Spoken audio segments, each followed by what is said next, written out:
વડોદરા શહેરના મહેમાન બનેલા પ્રભારી મંત્રી નીતિન પટેલે શહેરમાં વિકાસના કામોનું ખાતમુહૂર્ત કર્યું હતું। આજે મંત્રી નીતિન પટેલ વડોદરાની મુલાકાતે આવ્યા હતા। નીતિન પટેલે ગોરવા વિસ્તારમાં ગુજરાત હાઉસિંગ બોર્ડની સૌપ્રથમ 9 માળના નિવાસી સંકુલનું ખાતમુહૂર્ત કર્યું હતું। ગુજરાત હાઉસિંગ બોર્ડની આ સ્કીમમાં હજારો લોકોને આવાસ મળનાર છે। આ પ્રસંગે સાંસદ બાળુ શુક્લ, મેયર ભરત શાહ, ધારાસભ્યો સહિત અગ્રણી મહાનુભાવો ઉપસ્થિત રહ્યા હતા। બીજી તરફ લોકભાગીદારી હેઠળ 2.5 કરોડના ખર્ચે બનનાર રાજ્યના પ્રથમ સમાજ સુરક્ષા સંકુલનું પણ નીતિન પટેલના હસ્તે ખાતમુહૂર્ત કરવામાં આવ્યું હતું।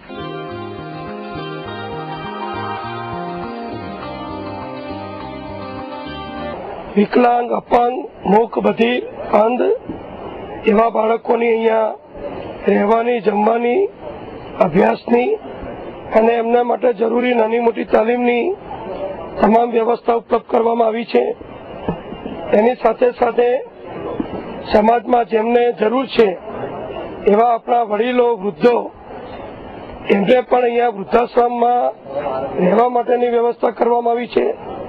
100 કરતાં વધુ વૃદ્ધો, વડીલો, મા બાપ અહીંયા રહી શકશે અને એમની પણ રહેવાની, જમવાની તમામ પ્રકારની સુવિધા રાજ્ય સરકાર અને સેવાભાવી સંસ્થાઓના સહયોગથી કરવામાં આવી છે। જેમાં બાળકો અને વડીલો બધા જ સાથે રહેશે એટલે બાળકોને પણ વડીલોનો સહિયારો મળશે અને વૃદ્ધોને પણ પોતાના પરિવારની જેમ અહીંયા સેંકડો બાળકો રમતા દેખાય, ભણતા દેખાય, એમની સાથે જમવા બેસે, આવું એક પારિવારિક વાતાવરણ આ સંકુલમાં ઉપલબ્ધ કર્યું છે।